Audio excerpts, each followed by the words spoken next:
Ian cheats death in a hospital bed, but instead of resting, he vanishes into the night. His friends think he's recovering, laughing under the sun, while he's spilling blood in secret fight clubs where money reigns and bodies break. By the end, Ian isn't just fighting to survive. He's being recruited into the major leagues of violence, where the real monsters are waiting. But to understand how Ian ended up on this path of no return, we need to rewind the story. The story kicks off in a pretty ordinary classroom. A teacher's handing out questionnaires, and one boy, Ian, stares at his paper like it just asked him for his Netflix password. He's supposed to write about his family, but instead of cute mom and dad stories, he's scribbling about fear, drinking, and broken trust. His pencil hovers, then stops. He knows some truths aren't safe to share. A curious classmate peeks over his shoulder, asking if his family is really that bad. Ian freezes, remembers the second grade when honesty only made things worse, and quickly crumples the paper. To everyone else, he plays it off as a mistake. Later, standing in front of the class, he fakes the perfect picture, a supportive family, a happy birthday trip. But inside, he's remembering nights alone, meals ruined by his dad's rage, and birthdays spent cleaning up messes. He smiles for the crowd, but that smile wavers into pain. Yep, the Oscar goes to Ian. Time skips forward, and Ian's grown up. Now he's sitting in a university interview, grades climbing from rock bottom to the top. The interviewer raises an eyebrow, pointing out his average still isn't good enough. Ian counters with calm confidence, saying he started late but grew faster than anyone else. His determination impresses, and against the odds, he passes. He steps outside, crying for the first time in years. Finally, he believes happiness is within reach. Cue motivational background music. But the dream shatters the moment he gets home. His apartment's wrecked, his father cornered by loan sharks. They leave after delivering one chilling warning: don't end up like him. Ian's heart sinks. The tuition he fought for? A drop in the ocean compared to his dad's mountain of debt. His father sits broken, but Ian, burning with both pity and frustration, tells him to get a job. Then he's alone, staring at numbers that feel impossible. Hope drains, but he vows to keep fighting, because apparently coffee and sheer stubbornness are his new life partners. His days blur into endless shifts, loading boxes in freezing snow, juggling multiple jobs, barely sleeping. Yet his body refuses to collapse, like it's cursed to endure. He numbs his emotions again, telling himself this nightmare will end someday. Until one night, everything changes. He wakes up in a strange, dark place, staring an unconscious man at his feet. Suddenly, a crowd surrounds him. Fighters, bets, cash raining from the sky. A blond man steps forward, grinning, offering Ian a pile of money if he wins. Ian's eyes lock on the bills. He's tempted, confused, desperate. But does he fight or walk away? And just like that, Ian's life is about to collide with something far more dangerous than debt. Ian's eyes lock onto the bundle of cash, like it's the cure for every debt in his life. The blond man taunts him, insisting money only comes with fists. Ian hesitates, but then remembers his boss once cutting his already pathetic paycheck, saying he should just be grateful. Yeah, thanks, boss. Really helpful. That memory tips the scales. Ian snatches the cash, and the crowd laughs at how quickly he sold his soul. The fight begins. 5 minutes, no rules, anything goes. His opponent, a green-haired fighter, comes swinging. Ian ducks the first punch, blocks the next kick, and even surprises himself with how sharp his reflexes are. But instead of counterattacking, he just absorbs hit after hit. The crowd gets restless. Why isn't he fighting back? Ian stands stoic, eyes empty, as if he's done this all his life. Kind of like sitting through a 3-hour lecture with no snacks. The fighter grows frustrated, shouting at Ian to hit back. Finally, Ian grabs his wrist mid-strike, locking eyes with him.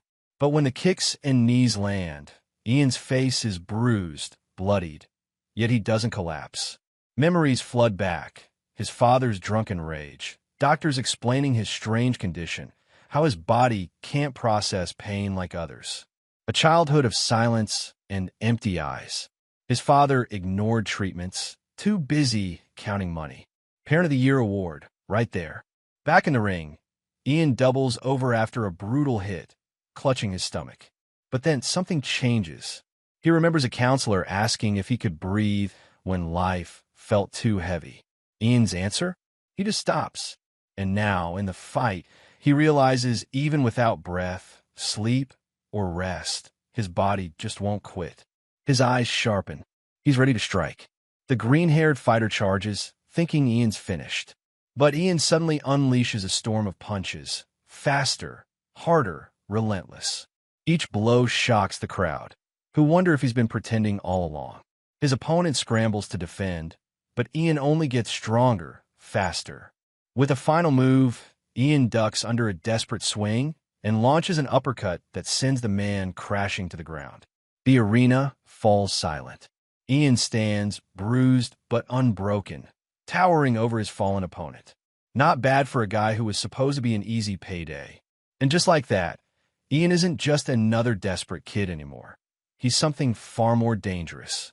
The crowd that bet against Ian erupts, throwing cash in frustration. Meanwhile, Ian just stands in the ring, bloodied but victorious, staring down at his bruised knuckles like he's checking if they're still attached. The ground is littered with money, basically payday confetti. If only rent worked like this. One lucky spectator celebrates, demanding his payout, while the blonde man, clearly salty, keeps his eyes glued on Ian. Ian ignores the noise, kneeling down to collect the scattered bills. The blonde approaches, asking his name, complimenting his skills. Ian doesn't even look up, just keeps scooping cash. Cold. Honestly, same energy as ignoring small talk at the gym. But not everyone's letting it slide. The defeated fighter staggers up, furious. He claims the fight doesn't count, grabs a heavy metal pipe, and charges Ian like he's about to settle things street style. Ian casually snatches the weapon mid-swing, barehanded. Before it escalates, the blonde's companion steps in, disarms the guy with a brutal kick, and warns him to chill. The blonde complains about fighting outdoors, then grins, saying they've found a promising new player, Ian. He even hands Ian a phone, promising the next location, attendance mandatory. Corporate onboarding, Fight Club edition.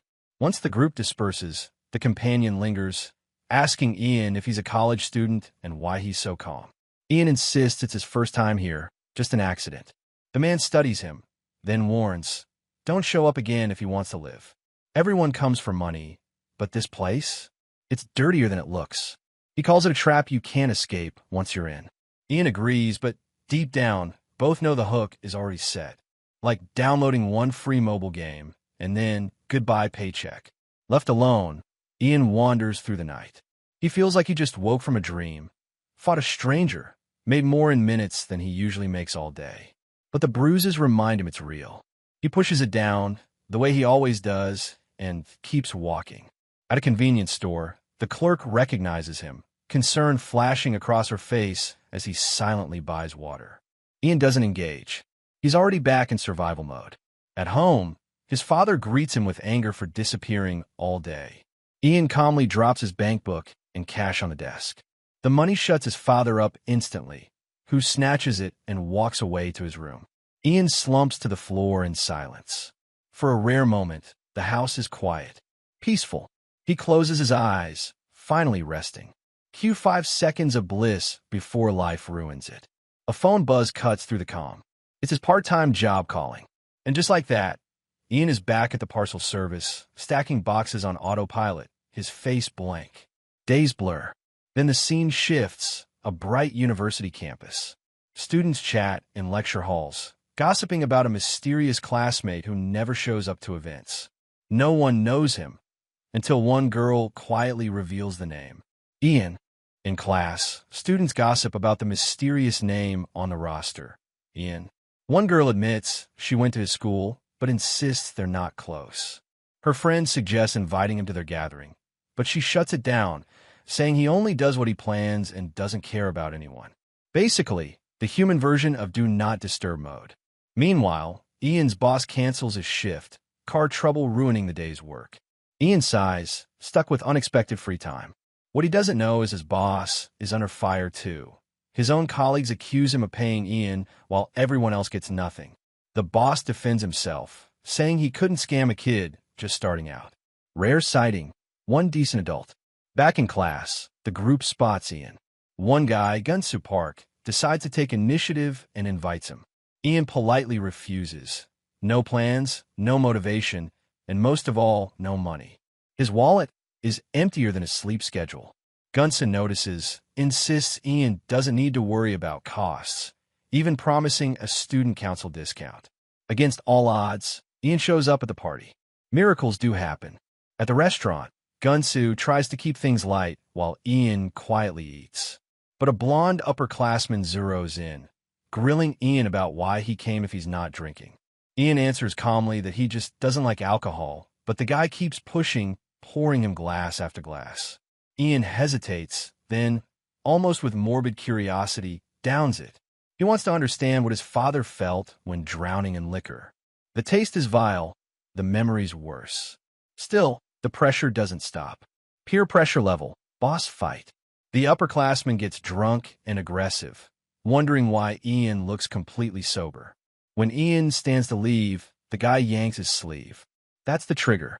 Memories of his father's rage twist through his mind, and Ian's face hardens into something cold and human. In a flash, he lifts the upperclassman and slams him down on the table. The entire restaurant freezes. Ian pins him down, striking again and again, voice like ice. Does hitting people after drinking make you feel better? Another blow lands, and the upperclassman realizes this isn't just some quiet classmate. This is something else entirely. And the question now is, how far will Ian go before someone stops him? So, do like and subscribe, and don't miss the next part because this is only the beginning.